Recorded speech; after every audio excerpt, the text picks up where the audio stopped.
মাদারগঞ্জে ব্যবসায়ীদের সাথে ধানের শীষ প্রতীকের প্রার্থী মোস্তাফিজুর রহমান বাবুলের মতবিনিময় সভা অনুষ্ঠিত। আগামী 12 ফেব্রুয়ারি ত্রয়োদশ জাতীয় সংসদ নির্বাচনে বাংলাদেশ জাতীয়তাবাদী দল বিএনপির মনোনীত জামালপুর ৩ মিলামদহ মাদারগঞ্জ আসনের ধানের শীষ প্রতীকের প্রার্থী মোস্তাফিজুর রহমান বাবুলের সাথে বালিজুরি বাজার ও জোনাল বাজারের ব্যবসায়ীদের মতবিনিময় সভা অনুষ্ঠিত হয়েছে। শুক্রবার রাতে মাদারগঞ্জ পৌর বিএনপির সভাপতি ও বিশিষ্ট ব্যবসায়ী আলহাজ আব্দুল গফুরের আয়োজনে বালিজুরি বাজার কেন্দ্রীয় শহীদ মিনার চত্বরে এ মতবিনিময় সভা অনুষ্ঠিত হয়।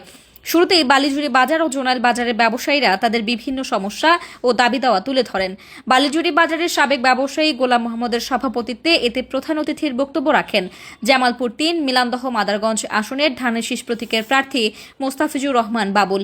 পৌর বিএনপির সভাপতি ও বিশিষ্ট ব্যবসায়ী আলহাজ আব্দুল গফুরের সঞ্চালনায় বিশেষ অতিথির বক্তব্য রাখেন উপজেলা বিএনপির সভাপতি অ্যাডভোকেট মঞ্জুর কাদের খান বাবুল, সাবেক সভাপতি ফায়েজুল ইসলাম লাঞ্চু, বর্তমান কমিটির সিনিয়র সহসভাপতি আব্দুল মান্নান সহ অনেকে।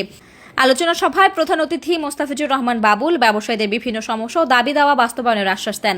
এ সময় ব্যবসায়ীগণ আগামী 12 ফেব্রুয়ারি নির্বাচনে ধানের শীষ প্রতীকে ভোট দিয়ে মোস্তাফিজুর রহমান বাবুলকে এমপি বানানোর প্রতিশ্রুতি জ্ঞাপন করেন। এরপর দোয়া মাহফিল অনুষ্ঠিত হয়। এ সময় মাদারগঞ্জ উপজেলা পৌর বিএনপি নেতৃবৃন্দ সহ বালিজুরি ও জোনাল বাজারের সকল ব্যবসায়ীগণ উপস্থিত ছিলেন।